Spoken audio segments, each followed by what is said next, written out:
So here's Cricbuzz Chatter coming your way then. It's the end of day 3. The game is still alive. And the big news is Ronaldo's coming home to Manchester. Ronaldo's coming home to Manchester, but Michael Vaughan's not going back home to Manchester. He's still in Leeds. Michael, you thought you'd be on the motorway this evening. Yeah, I'm not too sure what is the biggest shock, whether Ronaldo's signing for United instead of City or India batting the whole day out and taking it into day 4. I'll deal with the football first and foremost. Delighted Ronaldo's back at Manchester United. There's a real buzz that Ronaldo's back in the Premier League, and when that story broke that he might go to Man City, you know, for someone's brand, that couldn't happen, and now he's back at Man United. That's great. India today, Harsha, fantastic, because the ball did a bit. The ball was seaming around. I thought Ollie Robinson and Overton in particular were excellent. That opening partnership played with great substance, and Pujara, I don't know what he's been drinking, but Pujara came out playing. He found his mojo, which was great. I think Pujara has been drinking Anderson and Coke or Anderson and tonic. I don't know what it is.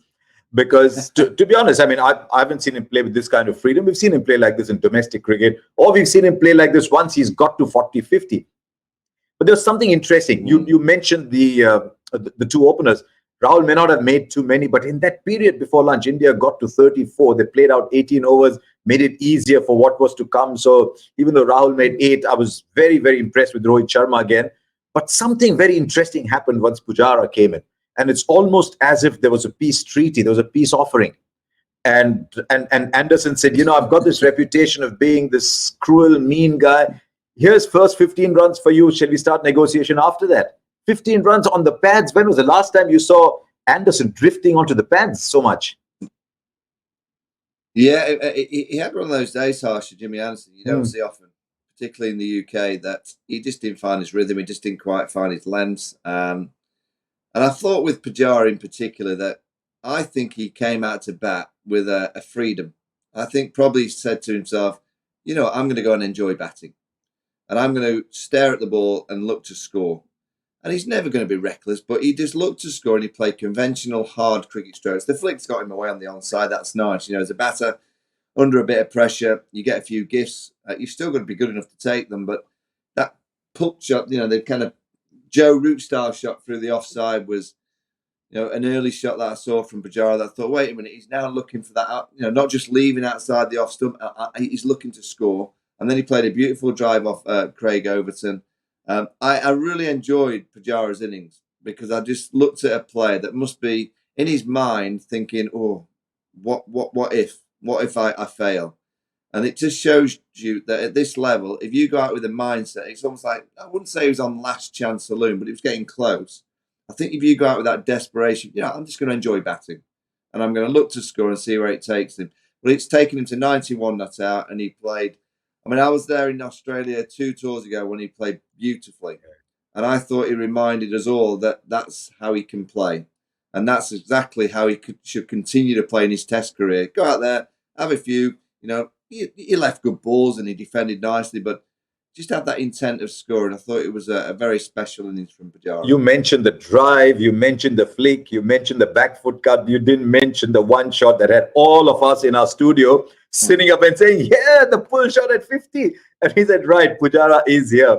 I mean, I know he's played a little bit for Yorkshire as well, but Pujara's played virtually all the counties. But that pull shot, he actually plays it well.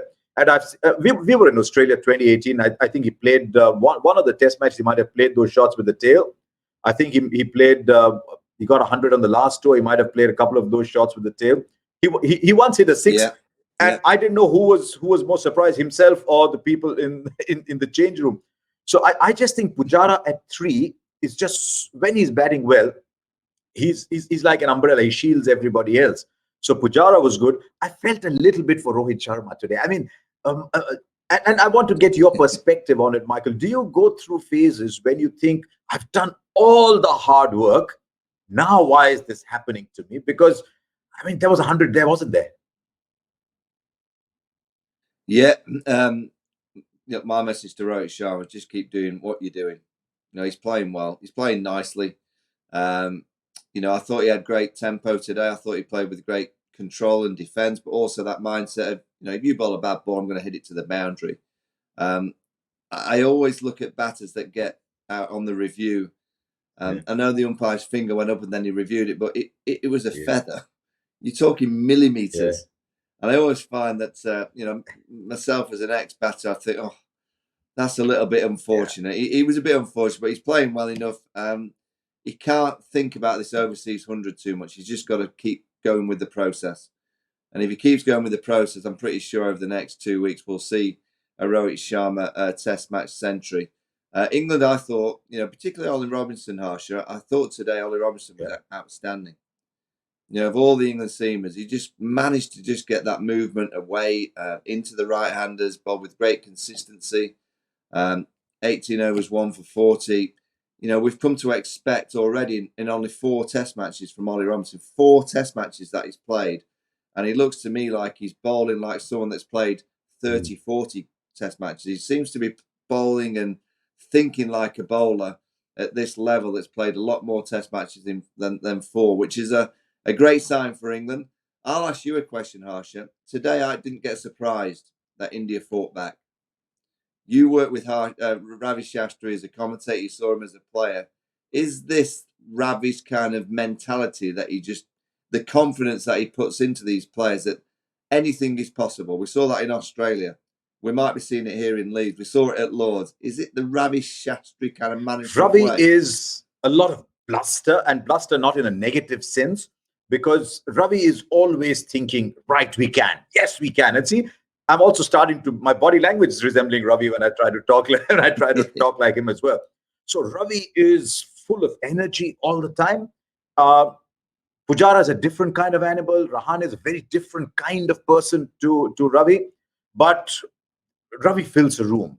Even when I'm sitting with him in a commentary box, we worked together 15, 18 years. Ravi fills the room. He's got this booming voice everywhere. First time you hear Ravi, what have I done? But yes, it's Ravi, and I think there's a lot of Virat in there as well, saying, right, we can't, we're not going to accept this. I see sometimes that when India are down, that is when suddenly something awakens. But the afterglow of a win is something they still need to overcome. The afterglow of that great series win in Australia, suddenly India turned up and lost the first test against England in Chennai. The afterglow of a great Lord's win, and suddenly, as you said, for the first couple of days, you thought India were not there. So I just wonder whether it's almost as if when the chips are down, that they'll come firing back again, but they need to win when they're on top and get that afterglow. So you're right, I think when the going is bad, there will be Ravi fighting up there too, Ravi and Virat. I actually like Virat. Tell me about the surface though, because it seems even when Virat came in, the first 15, 20 runs just seem to happen. It's almost as if things are not happening in the air, then you just, what do you say in England? The bed and breakfast. Check in for bed and breakfast. Yeah, put yourself in for B&B.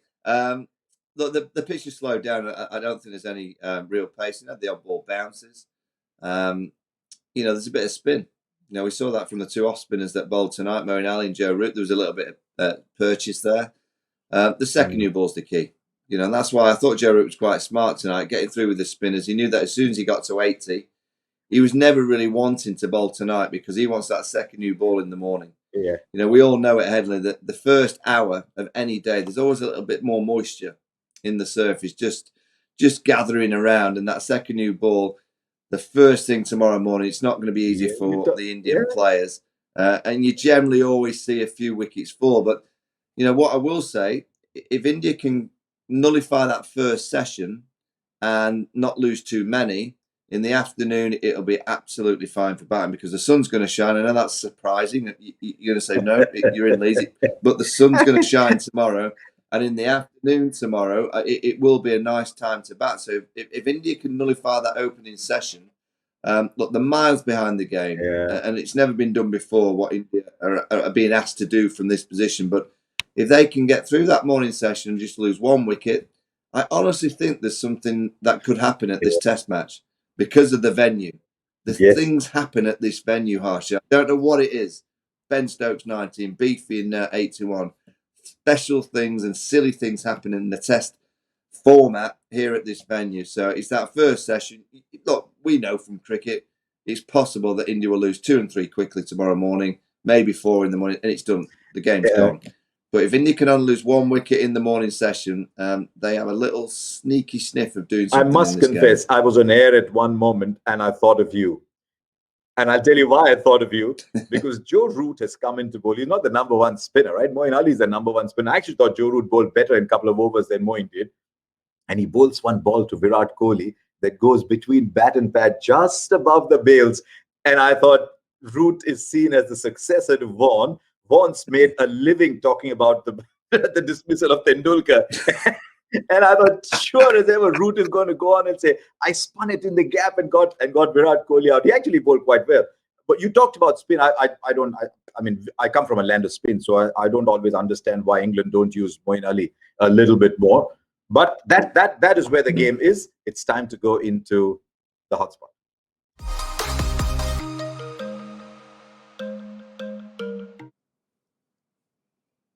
Yes, there's a new ball, but the bowlers are tired, aren't they? I mean, Jimmy Anderson's had a bad day. We didn't know he can have a bad day in England. So you're putting you back in the change room, as we do sometimes, and you're telling your bowlers, look, this is what happened. Now, what do we do?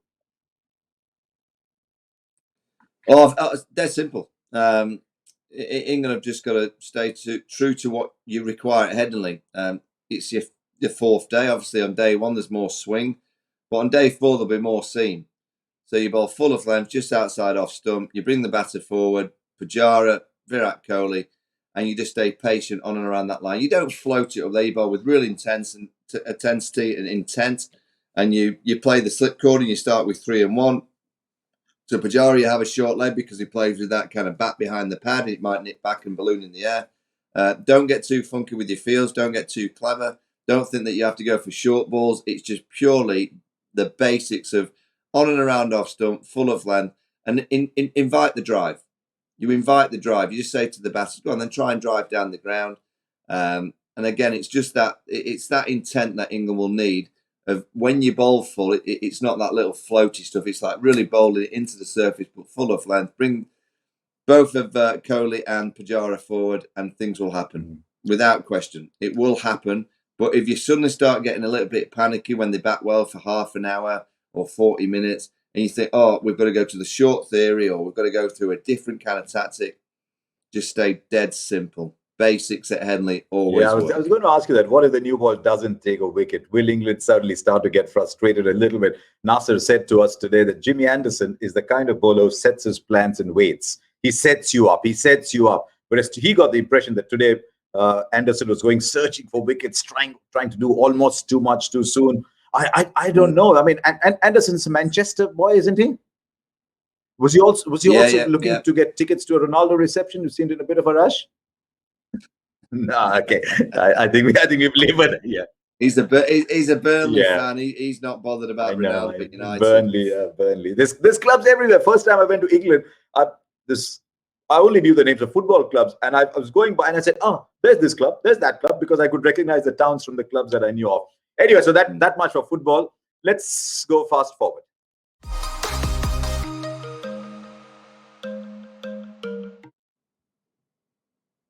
Michael talked a little bit about the new ball and what effect the new ball could have about making them drive, pitching it up. Let's look fast forward from India's point of view. Top priority is don't lose your wicket to the new ball, because you lose a couple of wickets to the new ball, suddenly it's Rishabh Pant, it's Jadeja, it's bowlers. So don't lose your wicket. Can India almost run the risk of getting too defensive with the new ball, or it doesn't matter? Just block, play out that new ball somehow or the other. Well, yeah, you just got to be very watchful and careful. You know, it can be a chance for India to score a bit quicker as well, because obviously the hard nature of the ball might come off the bat a little bit quicker. England might open up more gaps because they'll need the slip cordon in place. I look at that deficit of 139, Harsha, and I look at it purely positively when I'm looking at this kind of situation. If one of those Indian players can clear out the 139, so Virat get another 139, or Pujara get another 139 from this situation, it's then down to the rest to just kind of muscle up 140. And then you say to England on the last day, can you? With Jadeja, it will spin. You know what the likes of Shami, Bumrah, Siraj, Isham, when they're bowling, you know what they'll do. They'll know it's a 50 over bowl out. Can they just run in and bowl hard? Long way off from that situation, Harsha. But that's what I'll be saying in the dressing room. One of you lot, stick your hand up, clear out the 139. 110 will do, and someone will get a 29, and the rest of us will try and get something like a 130 to 150 in front.